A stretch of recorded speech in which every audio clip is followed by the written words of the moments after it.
বিশ্ব স্বাস্থ্য সংস্থাৰ তথ্য অনুযায়ী সৰ্পদংশনৰ ফলত হোৱা মৃত্যুৰ সংখ্যাৰ হিচাপত ভাৰতৰ স্থান শীৰ্ষত।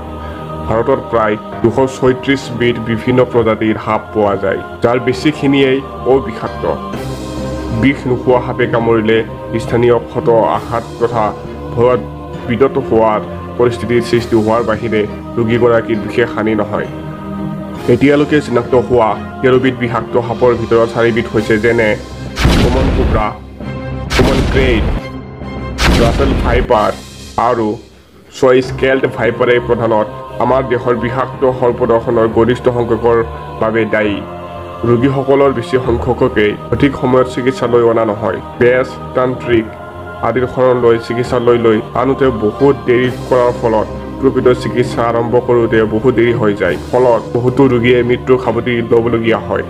প্ৰকৃতাৰ্থত ক'বলৈ গ'লে এই ক্ষেত্ৰত আমাৰ সজাগতাৰ বাৰুকৈয়ে অভাৱ। অলপমান হ'লেও সজাগতাৰ সৃষ্টি কৰাই আমাৰ এই ভিডিঅ'ৰ উদ্দেশ্য।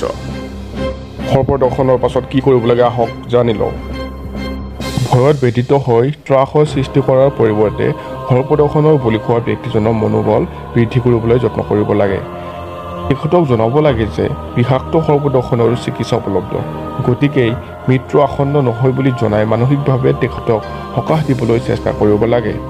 মনত ৰখা উচিত, ব্যক্তিজন উত্তেজিত হ'লে হৃদস্পন্দনৰ হাৰ বৃদ্ধি হৈ বিষখিনি সোনকালে সমগ্ৰ দেহত বিয়পি পৰাৰ সম্ভাৱনা বেছি।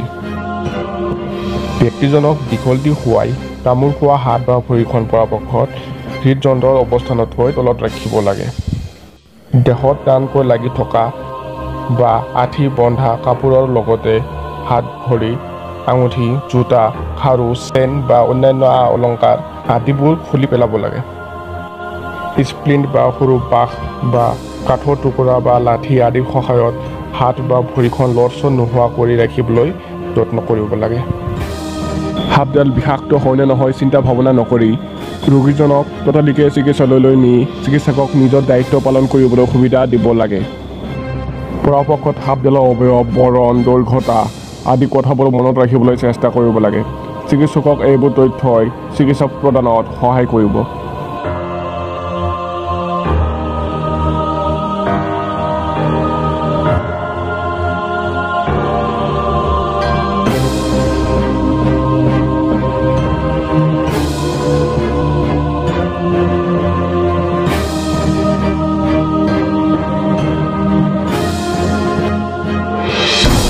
লাইক, কমেণ্ট, শ্বেয়াৰ, ছাবস্ক্ৰাইব আৰু বেলটো বজাই দিয়ক যাতে নতুন ভিডিঅ' চোৱাত সুবিধা হয়। সম্পূৰ্ণ বিনামূলীয়া।